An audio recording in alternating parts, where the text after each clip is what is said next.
Okay. You guys are Okay, happy. you've all got your hand out, it's very important. Okay, so as the screen says, dairy, it is incredibly scary. You probably haven't been told this throughout your lives because there's a lot of information that we weren't given and our parents weren't given, so on, so on, so on. Okay, so cows, let's just use cows as the example, but obviously sheep, goats, other animals are used in the dairy process, are incapable of valid consent. That's what I'm going to say. There's more words that you could use for incapable of valid consent. I'm not going to spell it out for you. But the bull's semen is collected via a dildo insertion by a farmer. It's a big metal dildo they push up the cow's anus. Sorry, it's just going a little bit. So, Are you okay there? yeah, it might be joggered a bit. Okay. Sorry. I want to know what you Good cameraman. Okay, now that's on a male cow. Okay, so he gets a dildo up his bottom. On a female cow, we have a hand to shoulder, which is forcibly pushed into the female cow. You've probably all seen insemination on some program or another. They put in their hand all the way up to their elbow and then all the way up to the shoulder. So it's a female like not being capable of giving consent to be penetrated like that. Whilst in bondage, as you can see from the photos, in a contraption the farming industry affectionately calls as the rape rack. A little bit more version of the rape rack going on here. These are sheep. So cows, as I was saying, are not only the animals to suffer the artificial insemination process at the hands of a different species. Bear in mind, we're not the same species as cows, even though we're drinking their milk. So, imagine, what if an alien race descended on the human planet? Right, do you know what? I really like the taste of human milk. Imagine if it was your son, daughter, your mother, your sister, your brother, your father even, being put through the same process as those cows are going through, or any other animal is going through, to be artificially inseminated. Bees suffer it, chickens suffer it. Now this treatment is no less horrific because they are performed on different species. These species, same as us, can feel pain, fear, and they have a bond with their family members. Cows just cry out and there's like tears streaming from their eyes when their babies are forcibly removed from them. And don't forget, it is their babies, that is their family. Okay, somatic cells. Somatic cells is the same thing you squeeze out of a spot, possibly on your face, like so. Now, udders, which are basically breasts, we've all got those. You haven't, Anton, obviously. I don't know. Now, our government, your government, my government, think it's completely okay for us to ingest this. It will be in your yogurt, your cheese, your milk. Up to 400 million somatic cells, that's pus, are legally allowed in each litre of milk sold in the UK. It's higher in other countries, like I believe Brazil was like 1 million somatic cells. France, probably higher, I don't know the percentages on that. And it's crazy because there are so many different types of plant-based milks. Milk is the product, it doesn't have to be from an animal. You've got soya milk, rice milk, almond milk. I'm allergic to nuts, been vegan a very long time, so I'm doing okay even though I am allergic to nuts. And as you can see, absolutely loads of different types of milk. Now the natural life of a dairy cow in the dairy industry, lucky if they get to 4 years. Generally they get to about 3 and then they get called downers. Basically they collapse because, as any of you ladies know in the audience, you've had babies, it strips you of your nutrients, doesn't it? You know, you get ladies that lose their hair because of the things that have been taken from them. You can also get calcium deficiency. So the cows are quite frankly knackered when they get to the end of their life and they just fall. Now when they fall, they are called downers, and the industry will take that female cow, turn it into cheap beef. So you're looking at all the sort of, oh, I really fancy a burger. It's just cheap meat out of somebody who's suffering, and that's a female cow. Male cows, unless they've been stud-balled, you're looking at between, I don't know, 28 days to 6 months if they're lucky. And it's because they're males, so they're not needed because they're not going to go back into the dairy industry. You see there? It's all the lady cows. So, the babies, obviously they do get to stay with their parent for like 1, maybe 2 days before they're taken off to something called a nursery. These are spiked muzzles. This one's quite a gentle one. There are more horrific ones you can see on the internet. and it's to stop the baby from being able to breastfeed, basically, so it can't nurse from its mother. So this poor little baby will be underneath its mother trying to get to the teat. That won't let it happen, basically. Okay, so this is not just about cruelty to sentient beings, okay? Like me and you, all of you in the room, we are all sentient, okay? We can feel pain, we can feel fear, we have emotional attachments. So, 98% of the rainforest has been cut down to farm cattle. The manure from this cattle, because obviously there's a lot of poo, basically, you can't just dig that back into the soil. They had to put it somewhere, they dumped it into the ocean, which is creating dead zones. The ocean has been predicted to be empty by 2048. This was way before the plastic debacle, which they would have known about for an ever so long time before they've come out to the public and gone, stop using plastic bags. 70% of our oxygen comes from plankton in the ocean. So we've cut down our rainforest, and now we're killing our oceans. Where are we going to get our oxygen from? As I say, that's a lot of oxygen sources we've damaged for just a cup of tea or a bowl of cereals. Maybe it's time we did something about it. There we go. Save water, eat plants. The vegan diet, we don't call it a diet, it is a lifestyle choice. It's not just like, you know, you go on Slimming World and things like that. It's not about a to and fro diet. It is a complete lifestyle change. 400 gallons per day. Standard diet of a should we call them normal people? A carnist. A carnist is something similar to a vulture, because we don't eat our meat fresh. We're not lions, okay? So we're not on the plains using our teeth and nails, catching the prey and eating it with blood dripping down our faces. We're eating rotting meat. It's if you've got 28-day age steak. I used to be a meat eater. I used to enjoy 28-day age steak. But it's rotting meat. It's rotting meat. And even if you haven't gone for the 28-day, oh, it's amazing. From that animal being slaughtered to being wrapped in plastic in the supermarket, it's a good few days that have gone past and that's sitting in a factory. Biological breakdown has already begun. So that's the end of it, basically. It's freeing the slaves that we've created. Okay, we are all animals. We are humans. We are human animals. What right do we have to take away another chance of life?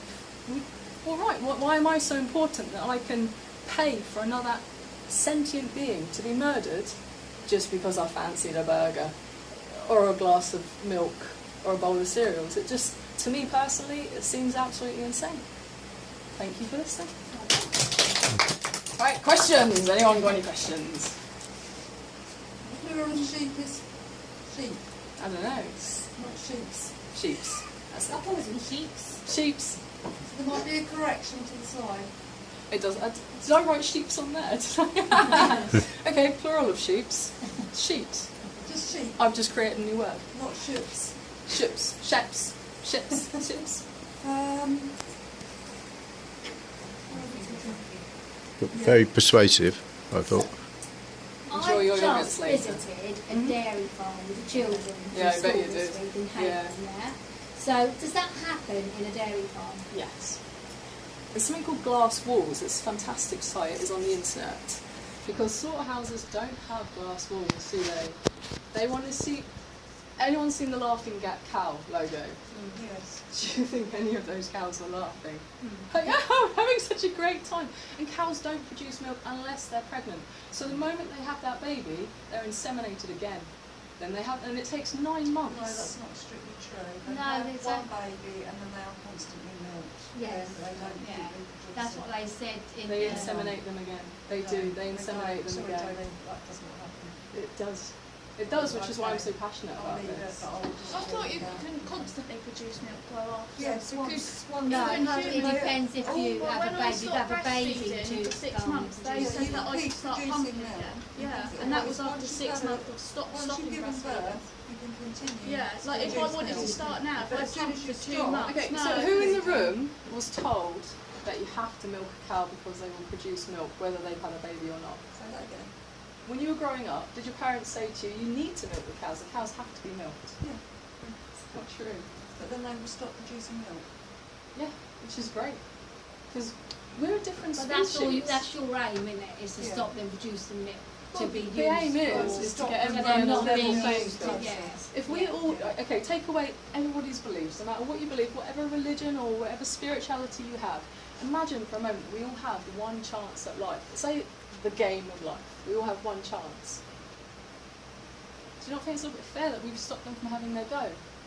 You know, it's like they don't get a chance to have life. It's the same with baby chicks. Male baby chicks are put into a grinder. Some of them still have eggshell on them, and that's for things like chicken nuggets. Yeah, that is wrong. Where's the chance of life? There's no chance of life. Where you know? do you think those cows are going to be if they're not used for milk? Well, if we weren't breeding the cows, there wouldn't be so many of them. Obviously, the cows, if say tomorrow, I know it's not going to happen, but if the world went vegan tomorrow, I would like to believe, and it is a belief, that there'd be sanctuaries that would take the animals. There are a lot of vegan sanctuaries that would definitely try and help. But if we stopped breeding them, there wouldn't be so many of them. And the thing is, there's so many of them because we want cheap cheese, cheap yogurt, cheap beef. And the thing is, people say the word beef, but it's a cow. It's a sentient living being that feels exactly the same way we do. Obviously, our IQ is higher, so we believe. Humans create a lot of things. We're just lucky that at the moment we got the opposable thumb. But what if we weren't the top of the food chain, as people call it? That could be happening to us, and that is just horrific to think. I wouldn't want any of that to happen to me or anybody I know. So what right do I have to do it to another sentient living being? And that's kind of where I stand. In some respects, you could almost look at it like a non-ego, because I don't feel like I'm more important than any of those animals, whether it's a wild animal or a domesticated breed that we've basically dumbed down so they don't kick off when we're doing these horrific things to them. But like cows are domesticated, we've bred into them that like being docile and, you know, just going, yeah, it's okay. I'm standing in a line for the slaughterhouse. I can see my friend in front of me just had a, you know, what's the word, bolt gun to the head. But I'm not going to freak out, I'm just going to stand here and watch it. Some of them do try and back out the line, but obviously they can't because there's a cow behind them. So, is there not more of a natural way they can do this? Is it because it's mass production now? but Because in the beginning, how did they find out? do you think there could be a humane way of killing something though? No, not the killing, the milk. So how did they find out that you have to do these things? Was it a natural, so the cow this is had going back a Yeah, calf, thousands so of they years. gained the milk? And that's the question, why the cow on this earth? Why is there a cow on this earth? Why is there a pig on this earth? Yeah, but if Why are you on this earth? In it That's is a the thing. big... No, but Okay, I mean, is there... so has anyone heard of Yulin? In China, they have a big festival where they eat cows and dogs. Yeah, but they burn them alive. and boil them, yeah. But we eat pigs. Pigs have a higher IQ than a dog. A pig has the same IQ as an 8-year-old child. But bacon though, right? Oh. No, it's no different. It's But just what I different mean culture. is it because it's mass produced it's so bad and the way they're doing it? If it was a natural way like in the beginning, like so they did have a calf naturally with another cow and having some of that milk, would that be such a bad thing? Is it because it's mass production? Possibly, but Is that then the problem? there used to be a lot less humans. Yeah. There's now 700 plus billion humans, or Yeah. 7 billion plus humans. We You were up get to 9 greedy. and we've dropped back down, I feel. So we're somewhere in between 7 and 9 billion humans on the planet.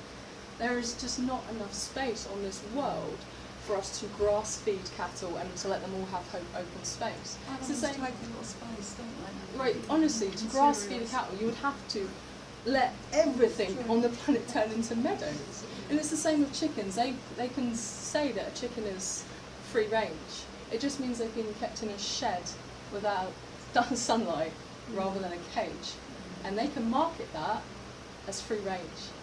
Happy eggs, no, it's not. Chickens have been forced to basically be obese so we can get the meat quicker and buy, larger things, money, to the point where their legs rot off and they're sitting on stumps, generally around the fallen bodies of other chickens that are rotting. But it's okay because, we don't see that product in the supermarkets. We see a nice, clean, doesn't even look like a chicken, does it? It's all clean, wrapped in plastic, there's no blood, there's no gore, there's no feces, no feathers. We're so disconnected from what's actually going on. I imagine back in the old days, when maybe there was a family with a cow in the garden, when they they would care for their animals and then they would slaughter it and they would do it all themselves and they would be very connected to it. I'm still not saying that's correct. I still don't feel that we should be slaughtering anything, but It's better than what there was a lot more connection. Whereas now, kids don't even know what they're eating. I get from friends, if I'm invited for dinner, like, don't tell them what they're eating. It's like, your child doesn't know. You know what I mean? And a lot of the time, I'm speaking to the parents now, I'm not a parent, but I'm sure you haven't always been openly honest with what your son or your daughter's eating. You know, they don't know that it was a chicken or a cow or a pig. And it just seems, it's like we're cherishing our ignorance. My mother, bless her, she's gone vegetarian now, but many years ago, when I first started getting into veganism, she would be like, don't tell me, I don't want to know, you're going to ruin my dinner. That's the point, isn't it? You're going to ruin my dinner. If I don't cherish my ignorance right now, I'm going to know the truth, and I'm going to know that the government has lied to me, and my parents, my whole life, and that I've basically been eating lies. Like milk, everyone had, not everyone probably, because age ranges, but 3 o'clock in the afternoon at play school, given a glass of milk, weren't you? Okay, so milk, after the First or Second World War, I'm not quite sure which war it was, there was a surplus of milk powder in the factories because when we were all on rations, the best way to stop somebody from starving is to take milk that's designed to make a baby cow into a 3-ton animal. I think they're about 3 tons, could be wrong. And to make them huge. So to stop people from starving, they started giving out milk powder as rations. After the war ended, the factories were full of milk powder. Spin doctors come along, because it's a lot of waste, the government's losing a lot of money. How can we get rid of this stuff? You need calcium, it's good for your teeth and bones. It's now been proven that milk causes osteoporosis, which is a disease of the bones. Maybe a little bit like cigarettes, you know? So, the reason people get told to eat and drink things in schools and everything else is because an advertising company paid a lot of money for us to be told that. And at the end of the day, it all boils down to pound signs. And they don't care if we get sick. If we get sick from drinking pus and eating pus, we'll go buy a prescription. Maybe a repeat prescription. Oh, the money they're going to make. Medical industry, like that's a huge industry, isn't it? Money, money, money. Don't make them better. Keep them functioning enough that they can still work and do the things they need to do. But if they're a little bit sick, it's okay, because they're going to be buying prescriptions, I feel. So, yeah. Any other questions? Okay. I Thank think you that's very really much good. for your time. Yeah, thank you. Well, that's on my computer. Right. Well done. Sorry, I'll Yes. stop this.